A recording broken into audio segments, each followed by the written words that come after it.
नमस्कार विद्यार्थी मित्रांनो, मी प्रियंका ग्लोबल ऑनलाईन मराठीमध्ये आपल्या सगळ्यांचं मनापासून स्वागत करते. आज आपण महाराष्ट्र सेट एक्झामिनेशन 2026 आता लक्षात घ्या. महाराष्ट्र सेट एक्झामिनेशन यावर्षी लवकरच आपल्याला होताना दिसून येईल. अशा वेळी महाराष्ट्र सेट एक्झामिनेशनमध्ये 2 पेपर असतात. त्यापैकी पेपर 1 हा कॉमन आहे आणि पेपर 2 जर आपण इतिहास या विषयातून अभ्यास करीत आहात तर आज आपण इतिहास या विषयाचं संपूर्ण पर्टिक्युलर भाग आहे मॉडर्न हिस्ट्रीचं कसं अभ्यास करायला हवं. कारण मॉडर्न हिस्ट्रीचं एक मोठा आपल्याला टाइम पिरियड गाठावं लागतं. जवळपास आपण असं समजू शकतो.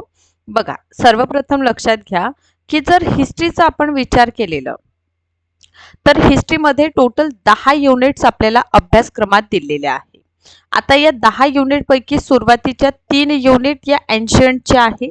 त्यानंतरच्या 3 युनिट मिडिवल हिस्ट्री म्हणजे मध्यकालीन भारताचा इतिहास आहे आणि 3 युनिट ज्यामध्ये युनिट 7, 8 अँड युनिट 9 हे 3 युनिट जे आहे ते संपूर्णतः मॉडर्न हिस्ट्री म्हणजे आधुनिक भारताचा इतिहास यावर आधारित आपल्याला दिसून येतं.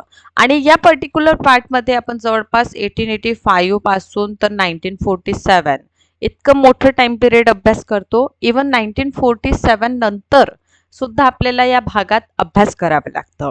त्यामुळे क्रोनॉलॉजिकल क्रम समजणं विद्यार्थ्यांसाठी जरा कठीण जातं. त्यामुळे एक ट्रिक आणि शॉर्ट आपल्याला टॉपिक कुठले करायला हवं, काय ट्रिक्स आपण वापरू शकतो आधुनिक भारतासाठी, हे सगळं जाणून घ्यायचं आहे. तर आजचा हा संपूर्ण व्हिडिओ लेक्चर नक्कीच बघा. सोबतच जर आपण हिस्ट्रीचा अभ्यास करीत आहात तर हा व्हिडिओ लेक्चर मित्रांनो आपल्या सगळ्यांसाठी खूपच जास्त मार्गदर्शक स्वरूपाचा होणार आहे. सो व्हिडिओला सुरुवात करण्यापूर्वी महाराष्ट्र सेट एक्झामिनेशन पेपर क्रमांक 2 जर आपलं इतिहास विषय आहे तर आपलं नवीन बॅच मित्रांनो सुरू होत आहे. बॅच आपण सुरू करणार आहोत की पर्टिक्युलर 4 मे पासून. याला आपण जॉईन करा. डेली तुम्हाला 5 वाजता सेशन मिळेल. रेकॉर्डेड पाहिजे तितक्यादा तुम्ही बघू शकता. 10 युनिटवर आधारित नोट्स आहे. युनिट वाईज MCQs आणि सोबतच मॉक टेस्ट तुम्हाला प्रोव्हाइड केले जाईल. हे मॉक टेस्टमध्ये 100 प्रश्न 200 गुणांसाठी असणार आहे. 6 वर्षाचं PYQ, 1 वर्षाची व्हॅलिडिटी आणि सोबतच नेट सेटचा पेपर 1 इथे फ्री आहे. या कोर्सची फीज आहे 8,000 रुपये. या ऑफिशियल नंबर्सवर कॉन्टॅक्ट करा आणि 4 तारखेपासून नवीन आपले बॅच सुरू होतंय. या बॅचला तुम्ही जॉईन करा. चला, तर युनिट 7 मध्ये मेजर आपण अभ्यासक्रमाचा जरा विचार करूया की कुठला अभ्यासक्रम आपल्याला इन्क्लूड केलेले आहे. तर सर्वप्रथम साधने हा टॉपिक तुम्ही अभ्यास करा. कारण particular ancient sources, medieval sources and modern sources विचारलं जातं.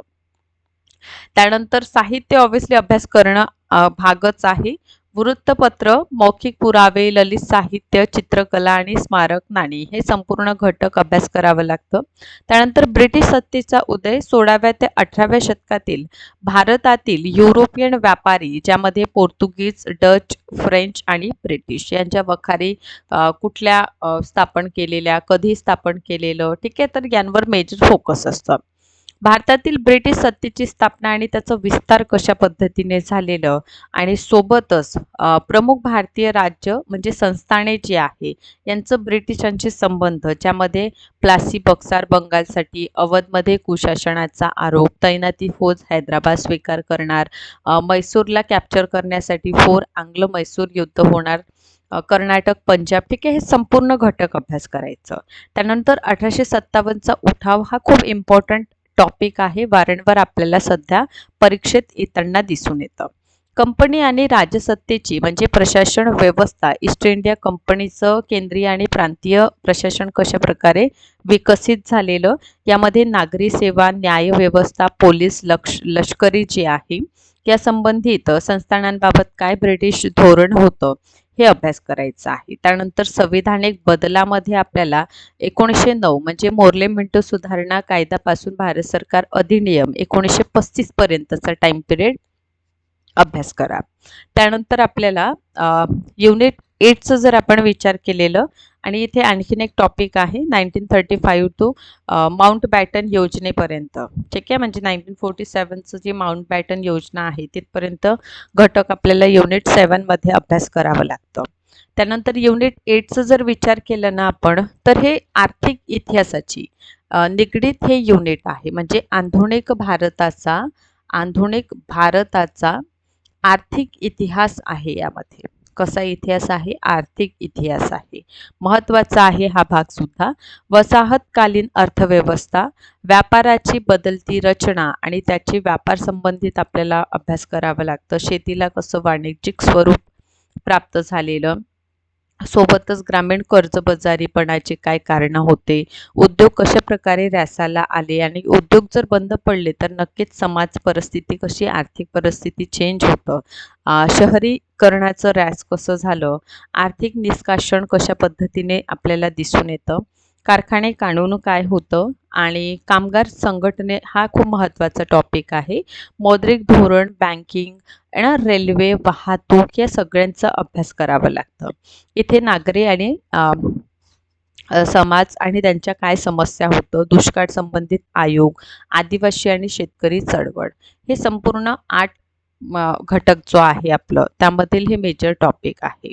या व्यतिरिक्त ख्रिश्चन मिशनरीजचा संपर्क, ठीक आहे, आणि म्हणजे संक्रमण अवस्थेतील भारतीय समाज यामध्ये ख्रिश्चन मिशनरींशी संबंध असू द्या, धर्मप्रसार संस्था, धर्मप्रचारक, हे सगळं टॉपिक अभ्यास केल्यानंतर शैक्षणिक धोरण आपल्याला अभ्यास करायचं आहे युनिट 8मध्ये.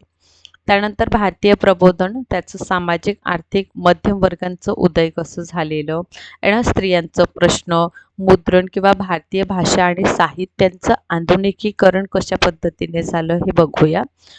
सरतेशेवटी युनिट 9मध्ये आपल्याला अभ्यास करायचा आहे भारतीय राष्ट्रवादांचा उदय. ठीक, म्हणजे इथे 1885 इंडियन नॅशनल काँग्रेसच्या स्थापनेपासून आपण अभ्यास करणार. त्यानंतर डायरेक्ट 1885 टू 1920 1920 पर्यंत.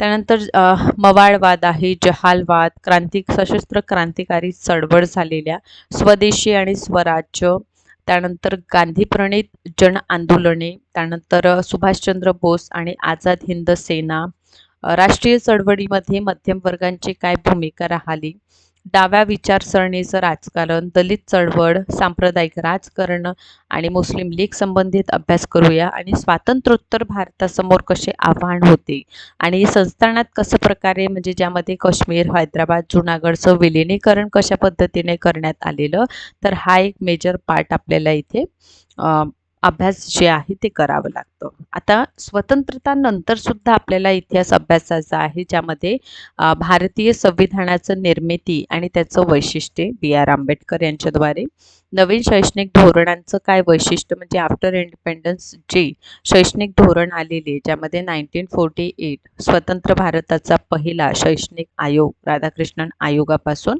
2020 एज्युकेशन पॉलिसीपर्यंत, आर्थिक धोरणे आणि नियोजन प्रक्रिया कशा प्रकारचं होतं, आदिवासी प्रश्न, राज्यांची भाषिक पुनर्रचना, परराष्ट्र धोरण ज्यामध्ये पंचशील तत्वे, आणि इथे लक्षात घ्या भारतीय अर्थव्यवस्थेचं उदारीकरण, खाजगीकरण आणि जागतिकीकरण हा एक महत्त्वाचा टॉपिक आपल्याला इथे अभ्यास करावं लागतं. ठीक आहे, तर हे मेजर घटक आहे युनिट 9चे. म्हणजे क्रोनॉलॉजिकल तुम्ही जर 7, 8, 9चा अभ्यास केलं मित्रांनो, तर 60 गुणांचं या भागातून प्रश्न विचारले जातं. व्यवस्थित सुनियोजित पद्धतीने जर तुम्ही 7 पासून सुरुवात केलेली तर नक्कीच तुम्ही हा मॅक्सिमम स्कोर मॉडर्न हिस्ट्रीतून करू शकता.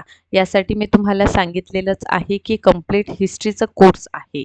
कारण बघा हिस्ट्रीचं सिलेबस खूप मोठं आहे आणि इतकं मोठं सिलेबस जर तुम्हाला सुनियोजितरित्या अभ्यास करायचा आहे आणि क्वालिफाय जर व्हायचं आहे तर हा कंप्लीट कोर्स तुम्हाला खूप हेल्पफुल ठरेल. सो आजच या ऑफिशियल नंबर्सचा वापर करा आणि कॉन्टॅक्ट करून कोर्सला जॉईन करा. कारण 4 मे पासून आपण नवीन बॅच आपली सुरू करीत आहोत. व्हिडिओ आवडला असेल तर नक्कीच लाईक करा आणि अशाच पद्धतीने माझे व्हिडिओ लेक्चर्स बघत चला. Thank you so much.